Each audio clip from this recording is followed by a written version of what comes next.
ganacsatada Soomaaliyeed ee magaalada Cape Town ee dalka Koonfur Afrika ayaa deeq raashin u qaybiyay ilaa iyo 50 qoys oo danyer ah kuwaasi oo xaafadii ay degnaayeen uu dabaabiyay xaafadan isku raranta ah oo ay ku noolaayeen dadka madowga ah oo markii horeba xaaladoodu ahayd allow sahal ayaa dabkii ka kacay waxa uu burburiyay nolosha qoysas badan oo u dhashay dalkani Koonfur Afrika ganacsatada Soomaaliyeed ee ka ganacsata xaafadaasi ayaa gaarsiisay deeq raashin ah taao laga soo ururiyay goobaha ganacsiga Soomaalidu ay ku leedahay deegaankaasi qoysaskii loo qaybiyay deeqda ayaa ka mahad celiyay gurmadka ay u sameeyeen ganacsatada Soomaaliyeed iyagoona ku tilmaamay in Soomaalidu ay tahay dad aad u wanaagsan. We are very happy that we are in partnership with the Somali community. This is actually a true reflection of what real partnership is. First and foremost, we would like to take this opportunity and thank the Somali community represented by Mr. Mahad Omar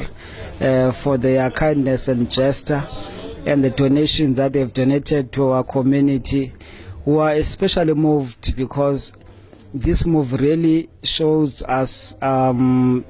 Africanness. Mahad Umar Abdi Mahad Libaax oo loo wakiishay bixinta raashinkani ayaa goobta ka hadlay isagoo sheegay in loo baahan yahay in la caawiyo dadka danyarta ah ee Soomaalidu ka dhax ganacsato si loo yareeyo isirnacaabka ka jira dalkani Koonfur Afrika. waa arin oo maaragtay dhibaato ballaaran oo dab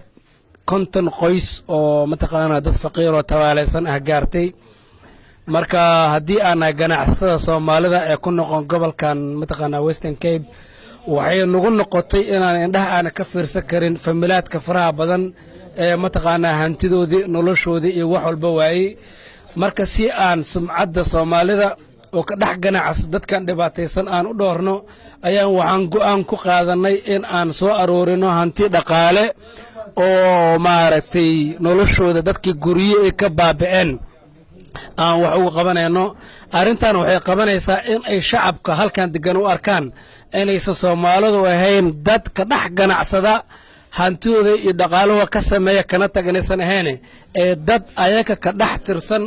oo dhibkooda iyo baahidooda iyo tabaalooda kala qayb qaadanayo inay u arkaan ayaan doonaynaa waxaan kaloon ku dhiirigelinaa Soomaalida meel kasta ay joogto gobolkan iyo wadankan kamida in markii dadka dhib qabto ay maartay dhibkooda la qaybsadaan si dadka dambiilayaasha ah wax looga qabto ay shacabku ay u kasbadaan ma aha markii ugu horeysay oo Soomaalidu caawiso dadka danyarta ah ee u dhashay dalkani Koonfur Afrika waxa ayna sawir wanaagsan arintani ka bixi kartaa ganacsatada Soomaaliyeed.